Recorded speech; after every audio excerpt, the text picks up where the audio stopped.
Comment allez-vous? Moi je vais très bien, je m'apprêtais à sortir. Comme je vous ai promis l'autre fois, je vais vous faire une vidéo avant de partir. Vous savez, dans la vie, il faut avoir du caractère. Il faut avoir du caractère, c'est très important. C'est très important dans notre société. Vous savez, en effet, nous vivons dans des sociétés complètement différentes. La société afro, la société mélanoderme, comparée à la société européenne ou américaine, nous ne sommes pas les mêmes genres d'humains. C'est pas la même chose. Nous sommes différents. Dire que nous sommes égaux, c'est un gros mensonge. Nous sommes différents. Nous sommes différents dans beaucoup de choses.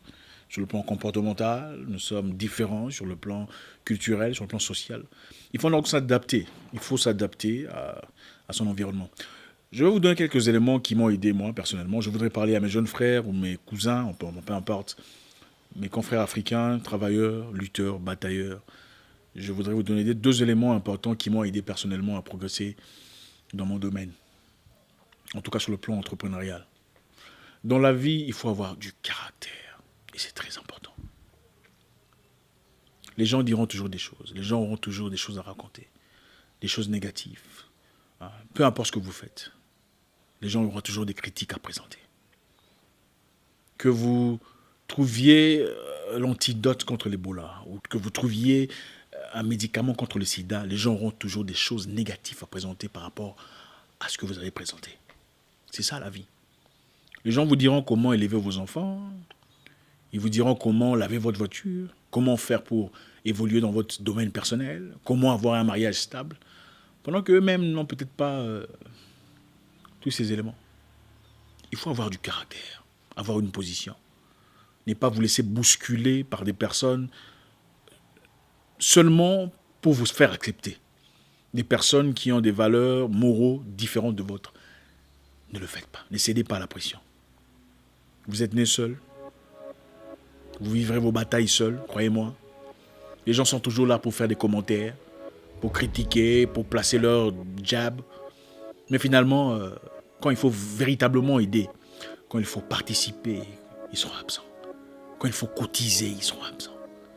Quand il faut élever, quand il faut travailler ensemble pour un but commun, ils seront absents. Mais quand il faut détruire, alors là, nous sommes experts. Là, on vient en masse pour détruire, pour insulter, pour... Il faut avoir du caractère. Un ex-président africain, je dois vous dire, un ex-président considéré par beaucoup comme dictateur, disait que la démocratie telle que connue en Europe n'est pas africaine. Elle doit être adaptée à l'Afrique, selon les cultures. Et il n'avait pas tort. Beaucoup l'ont mal compris en réalité. Il voulait simplement dire que la mentalité africaine n'est pas adaptée à la démocratie telle qu'elle est aujourd'hui en Europe. Vous savez, les démocrates en Europe connaissent leurs limites. Ils savent ce qu'ils peuvent faire. Et ils savent comment à un point il ne faut pas faire. Même s'ils sont énervés, ils sont... En Afrique par contre, si la démocratie était appliquée comme elle est appliquée en Europe, les gens iraient jusqu'au bureau du président lui jeter des excréments. Parce que voilà, au nom de la démocratie, monsieur le président, vous ne faites pas votre travail, voilà des excréments sur votre table. Au nom de la démocratie. Si la démocratie en Afrique était telle qu'en Europe ou aux États-Unis, les gens se permettraient d'aller au Parlement et taper sur les trucs. C'est une réalité. N'avez-vous jamais entendu parler du proverbe « Vous donnez la main à quelqu'un, il veut le bras ». C'est évident chez nous. Mais malheureusement, quand vous pointez ces choses, c'est vous qu'on traite de malades ou de je ne sais pas quoi. C'est une triste réalité. Nous, les Africains, généralement, on ne connaît pas les limites. Tentez d'être gentil avec les Africains pendant un temps, peu à peu, ils pensent qu'ils peuvent vous manquer de respect. Tentez d'être sympathique, peu à peu, on vient te toucher à l'épaule. Gentil, peu à peu. Vous savez pourquoi les Africaines généralement, quand un homme africain dit bonjour, un étranger ne répond pas. Avant, ça me posait problème. Mais en fait, vous réaliserez qu'en réalité, elles savent que quand un homme africain vous dit bonjour et que vous répondez gentiment bonjour, il y a de fortes chances qu'il continue. Alors, comment tu vas? Donne-moi ton numéro. Ce n'est jamais bonjour et au revoir. Ce n'est presque jamais bonjour et au revoir. Parce que généralement, chez nous, quand on donne un peu, on veut toujours abuser.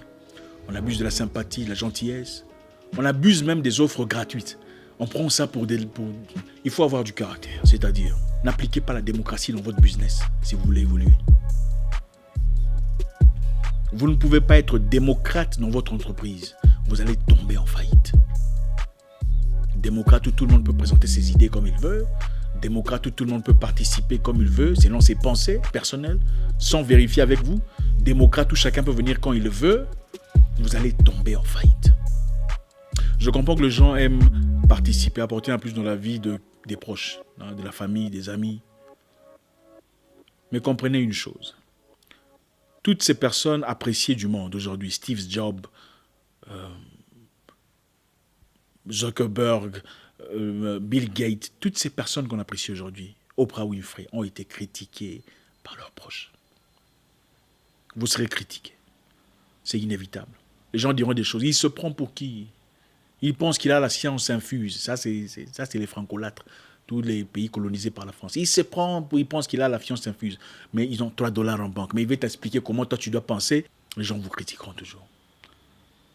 Les gens auront toujours des choses négatives à dire par rapport à votre idée. Les gens auront toujours leurs idées sombres ou opaques.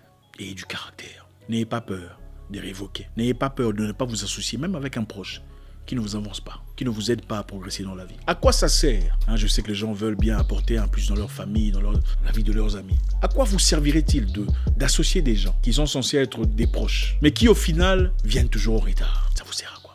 À quoi ça vous sert d'associer un cousin qui au final ne se présente jamais au bureau?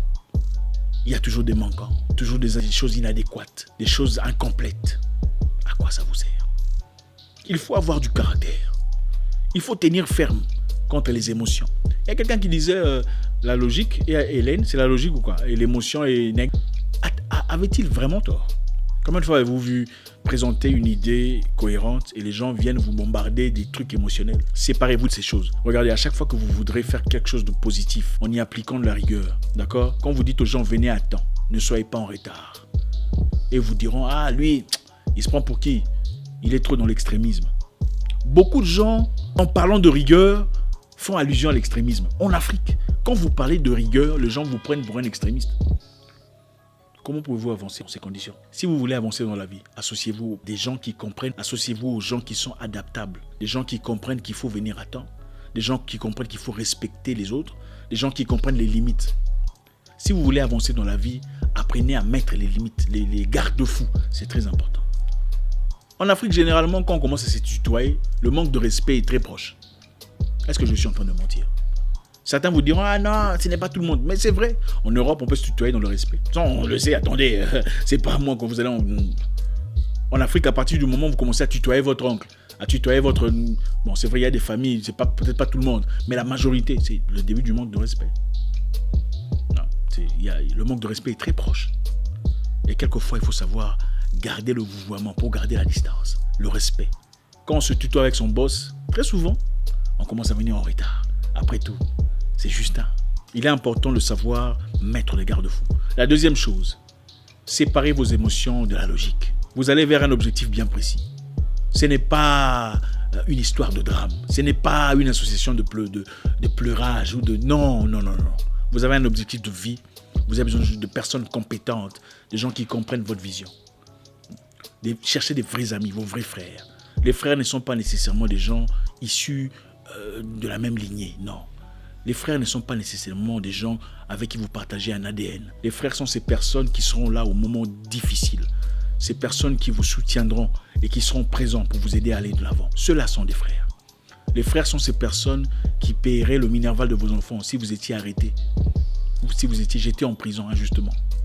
Les frères sont ces personnes qui vous soutiendront, qui seront à vos côtés si jamais vous tombez dans le coma. Ceux-là sont des frères. Les frères viendront dans votre entreprise pour acheter. Ils ne viendront pas demander des faveurs. Donne-moi, après tout, tu es mon ami. Non. Les frères ne sont pas comme ça. Séparons l'émotion de la raison. Pour avancer de la vie, ce n'est pas une question de prier. C'est une question de rigueur et de discipline. Même le Christ avait la discipline qu'il fallait. Voilà pourquoi il a tapé les gens à l'église. On n'en parle pas beaucoup. Il a chassé les gens à l'église. Pourquoi? Parce qu'ils étaient indisciplinés. C'est simplement pour mettez-vous à votre place. Ayez du caractère. Les gens essaieront de vous pousser, de vous bousculer pour vous faire tomber du haut de votre base morale. N'acceptez pas. Luttez, résistez à l'improductivité. Résister à la faiblesse et à la paresse mentale, intellectuelle. Résister à toutes ces choses, aux émotions puériles, sans importance. Non, on s'en fout. Quand quelqu'un est compétent, il est compétent. Quand il n'est pas compétent, il n'est pas compétent. Il n'y a pas question d'émotion. Il faut appeler chaque chose en son nom tel qu'il est. C'est la seule façon de pouvoir aller de l'avant en Afrique. Merci.